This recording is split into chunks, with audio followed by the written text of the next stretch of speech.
Hi, welcome to the Dallas International Film Festival. I'm here with Raul Ingles. Thank you for joining us this morning. How are you? I'm good, thank you very much.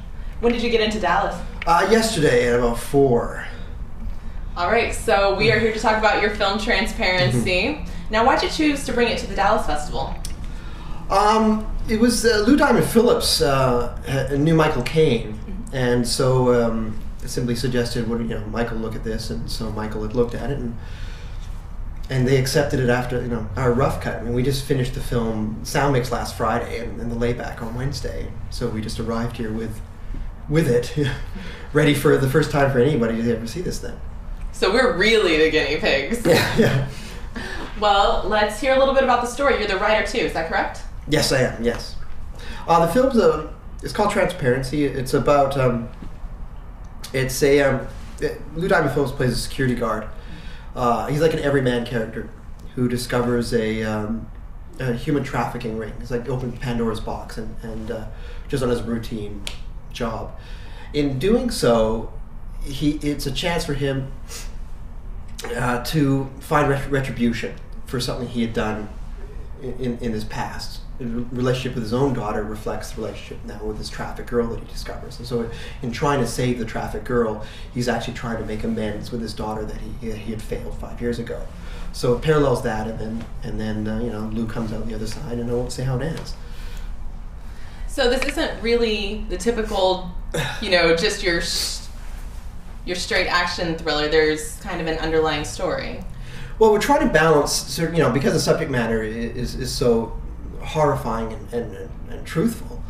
We try to balance so it's not just glossing over like, oh, here's human trafficking, here's our hero doing a heroic thing about human trafficking. We actually want to deal with the issue itself at hand.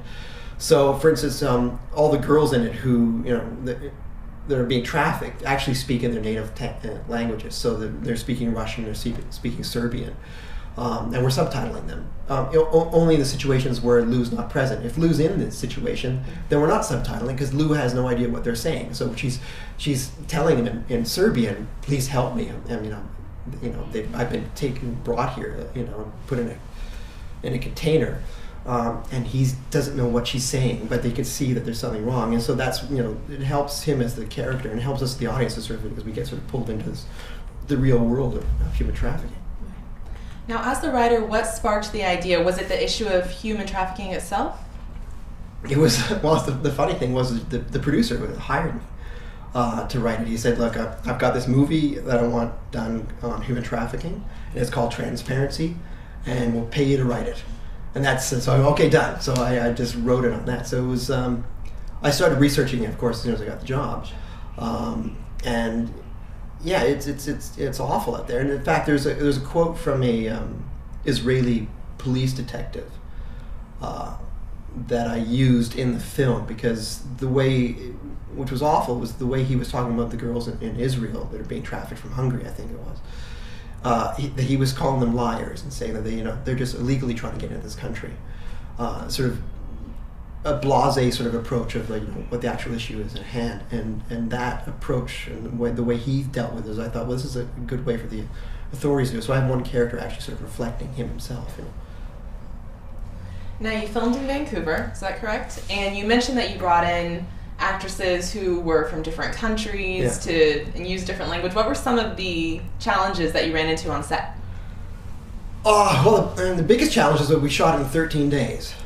13 days and $500,000 to get it in the can. So we had 2 red cameras flying, simultaneously on each other. Again, we didn't go doing the casting. We had no idea if we could even get anyone who spoke, any Russian girls or any Eastern Europe. So we just had a general casting call for Eastern European girls, and there were a lot of actresses that couldn't get work normally because they have their accents. But of course, we love you. You have accents and you speak Russian. Bang! You're hired. So that was, it was difficult, and because some of them had never worked before. They just need a bit more pampering, a little bit more care, and then in a 13-day schedule, you gotta, constantly be shooting. There's not a lot of time for talking. So, that's just had to keep it going. And I just, utilize every time. They're setting up lights, I'll have that time to talk to my actors. So that as soon as they're ready, we can start rolling. And because we're shooting with red cameras, it gave us allowed us to be able to constantly shoot. We're not worrying about film. So I can just keep rolling. We just get as much as we can, and the performances are there. And then also the film is, we've got fight scenes in it. We've got a car chase in it. So it was again sort of balance. Okay, what can we do cheaply? How can we do this? And I luckily I directed second unit before on a couple films, so I knew how to sort of achieve sort of action sequences. And then we just had everybody sort of pooling together, really working their ass off on this because everyone liked the project and believed in it, and we're lucky. I mean, with Lou Diamond Phillips was behind it 110%, and Estella Warren was also in it, and Deborah Carr-Unger. I mean, the three of them came in as powerhouses, and it was great to just let them do what they do best, and I can work with other actors, and it's just a synergy. I mean, hopefully it works for everybody. Have your cast and crew seen the movie yet? No. Not at all. I mean, it's been guys at the sound mix, the guys at the lab, and my producers and myself. Yeah, my cinematographer hasn't seen the completed project. None of the cast have. Yeah, it's scary. Well, it screens tonight, Studio Movie Grill. So what are you hoping the audience walks away with? I hope the audience walks away with being entertained and also thinking about the issue at hand. And that's to try and find the sweet spot, the balance in it. We could have gone the action route, like a film like Taken, and then you're kind of looking at, well, it's an action movie, and there you go. And you kind of forget that, well, it's actually based in sort of, there's a truth underneath it. And then you go the artistic way and just depress everybody, just it could be morose, and you're going, oh, it's awful.